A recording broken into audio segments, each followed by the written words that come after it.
ഉൽപ്പത്തി പുസ്തകം 5-ാം അധ്യായം. ആദം മുതൽ നോഹ വരെ. ആദത്തിൻ്റെ വംശാവലി ഗ്രന്ഥമാണിത്.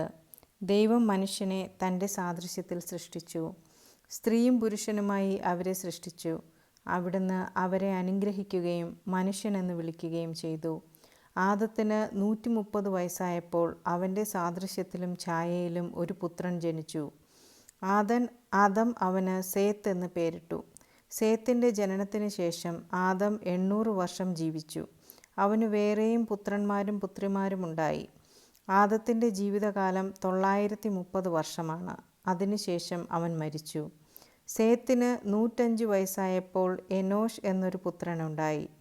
എനോഷിൻ്റെ ജനനത്തിന് ശേഷം സേത്ത് 807 വർഷം ജീവിച്ചു. അവന് വേറെയും പുത്രന്മാരും പുത്രിമാരുമുണ്ടായി. സേത്തിൻ്റെ ജീവിതകാലം 912 വർഷമാണ്. അവനും മരിച്ചു. ഏനോഷിന് 90 വയസ്സായപ്പോൾ കെയ്നാൻ എന്ന പുത്രനുണ്ടായി. കെയ്നാൻ്റെ ജനനത്തിന് ശേഷം ഏനോഷ് 815 വർഷം ജീവിച്ചു. അവന് വേറെയും പുത്രന്മാരും പുത്രിമാരുമുണ്ടായി. ഏനോഷിൻ്റെ ജീവിതകാലം 905 വർഷമാണ്. അവനും മരിച്ചു. കെയ്നാന് 70 വയസ്സായപ്പോൾ മഹലേൽ എന്നൊരു മകനുണ്ടായി. മഹലേലിൻ്റെ ജനനത്തിന് ശേഷം കെയ്നാൻ 840 വർഷം ജീവിച്ചു. അവന് വേറെയും പുത്രന്മാരും പുത്രിമാരുമുണ്ടായി. കെയ്നാൻ്റെ ജീവിതകാലം 910 വർഷമായിരുന്നു. അവനും മരിച്ചു. മഹലേലിന് 65 വയസ്സായപ്പോൾ യാരേദ് എന്ന മകനുണ്ടായി. യാരേദിൻ്റെ ജനനത്തിന് ശേഷം മഹലേൽ 830 വർഷം ജീവിച്ചു.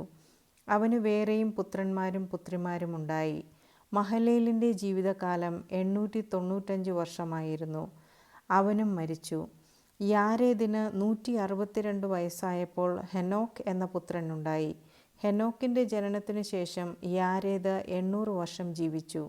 അവന് വേറെയും പുത്രന്മാരും പുത്രിമാരുമുണ്ടായി. യാരേദിൻ്റെ ജീവിതകാലം 962 വർഷമായിരുന്നു. അവനും മരിച്ചു. ഹെനോക്കിന് 65 വയസ്സായപ്പോൾ മെത്തുശലേഹ് എന്ന മകനുണ്ടായി. മെത്തുശലേഹിൻ്റെ ജനനത്തിന് ശേഷം